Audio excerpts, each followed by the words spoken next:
what I'm going to be sharing with you today. Because I want to share a parable. The parable called The Keeper of the Spring.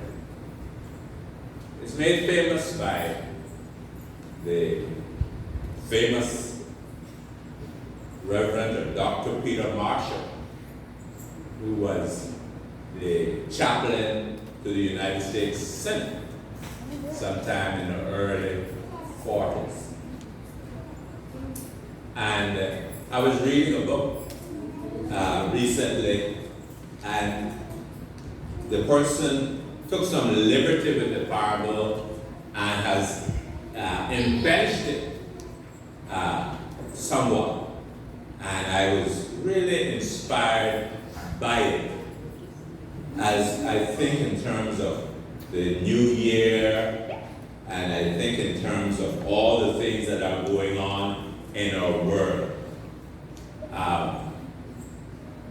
You can't turn on the news without hearing two words: climate change,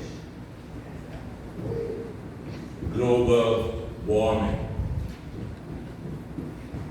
And you have those who are all for it, you have those who are in between, and you have those who are totally against the idea.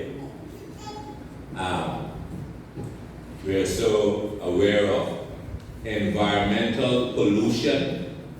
I wish sometimes we would have as much sensitivity to the other kind of pollution in which our world is being polluted and literally destroyed. Moral pollution. That is destroying us, destroying our world, destroying our lives individually, destroying communities, destroying nations, destroying families. And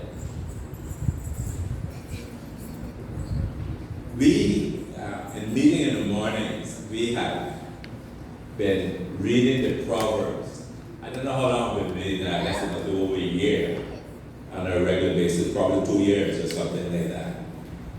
But I want to say how much the reading of the Proverbs have impacted me personally. And I feel that it has helped in the renewing of my mind. And I hope that as if you pay attention, I want you to pay attention to this parable this morning. I know sometimes it's difficult to follow along as people read, but I pray that I'll be able to read in a way that it will keep your attention. And I want you to begin to grasp and understand what the parable is saying and understanding as we think about the keeper of the spring, as we think about pollution. We think, yes, about pollution of the world, the physical pollution, the messing up of our planet. But I want us to think about the other kind of pollution that probably we're not so aware of. In fact, we're believing that we're getting so much smarter. And we are wrecking our lives, we're wrecking everything, and a lot of people don't appreciate what we're doing to ourselves. One of the Proverbs that keeps coming to my mind is Proverbs chapter 4 and the 23rd verse of Proverbs chapter 4. It says, above all else,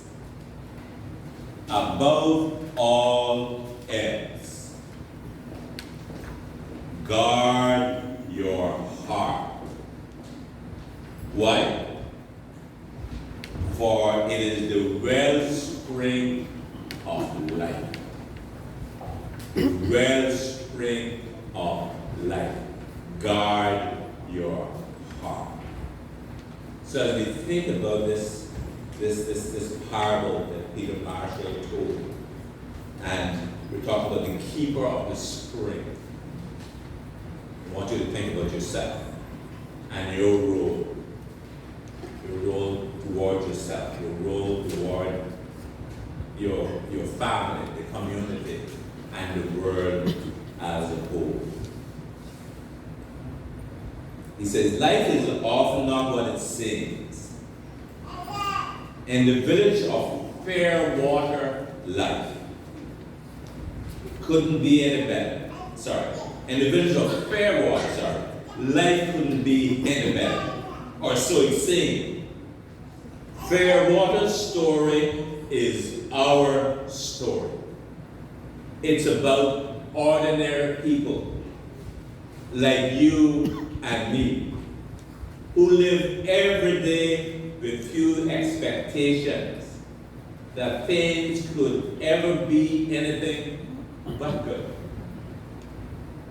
Nestled at the northern edge of a lush mountain valley, accented by dazzling displays of colorful alpine flora, the village of Fairwater sat in all its glory. Its grassy meadows and jeweled landscapes were bordered by towering snow-capped mountains that stood like stately sentinels, keeping watch over a magical panorama of beauty and majesty. High in these magnificent mountains lived a kind and hospitable hermit by the name of Joseph. Joseph was the keeper of the spring for Fairwater.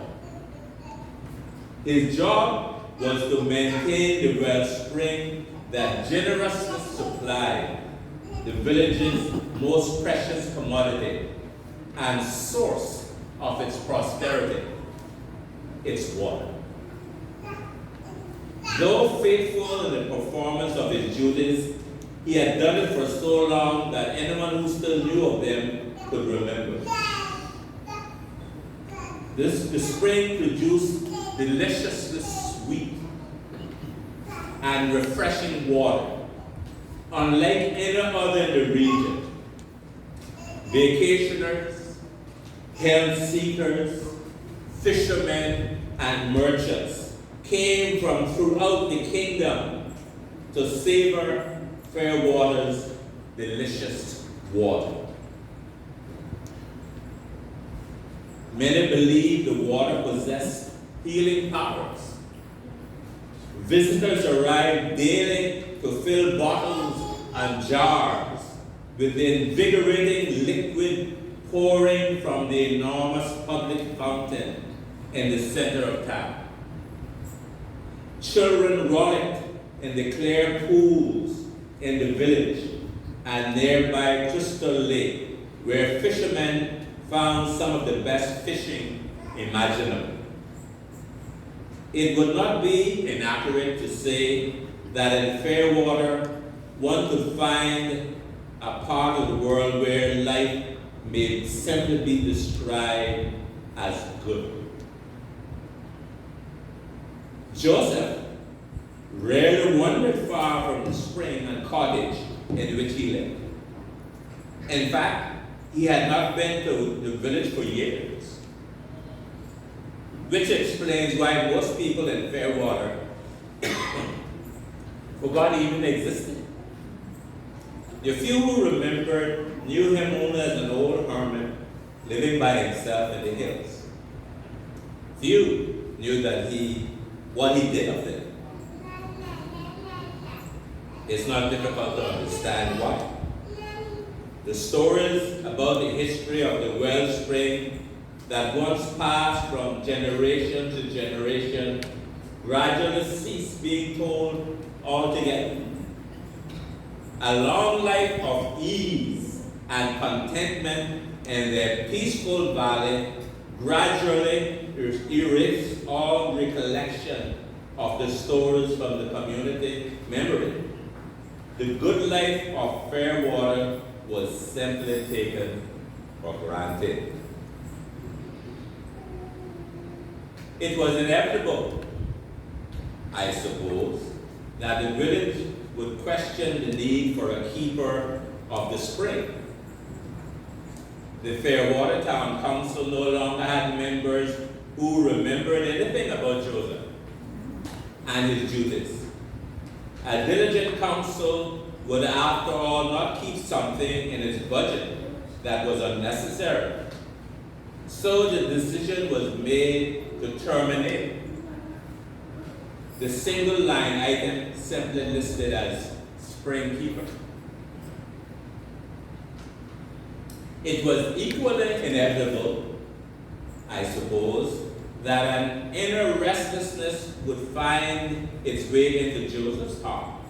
After all, the stories he heard from occasional travelers who came by his mountain cottage had stirred a desire to explore the world they described outside the valley, places he could only imagine. So, when the notice arrived that his position had been terminated, though there was a bit of sadness at leaving all that he had ever known, a new excitement emerged at the prospects of a new adventure in his life. Still, he wondered, who would take care of the spring? I guess they'll have to figure it out on their own, he shrugged. With that, he packed his few belongings, locked up the cottage, and set out to experience life beyond the spring. Things in Fairwater continued much as they always had for a while. Gradually, however, subtle changes occurred at the wellspring of which no one in the village was aware.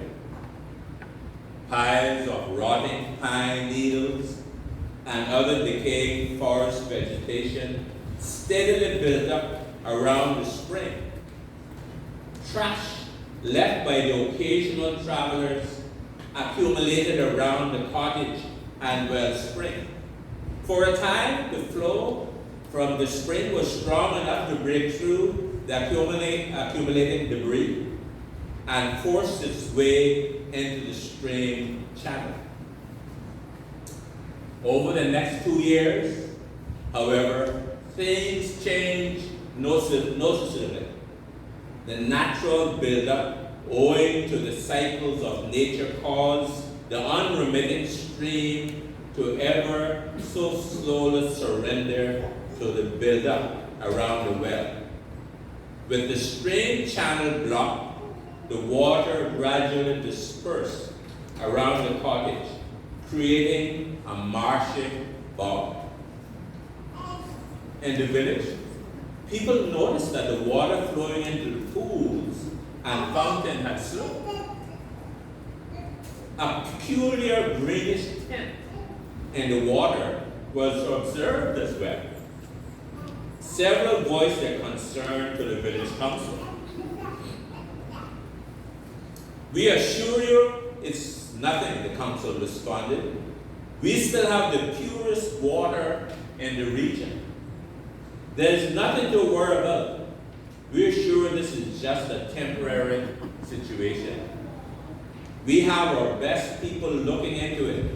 Everything will be fine." In spite of their assurances, it was not long before a number of children in the village began to complain of intense stomach pains. Some became so ill they had to stay home from school. Before long, most of the village children were sick. Doctors diagnosed it as some kind of virus, perhaps brought in by outsiders. Confident it would run its course in a few weeks, they prescribed rest and, yes, drink lots of water.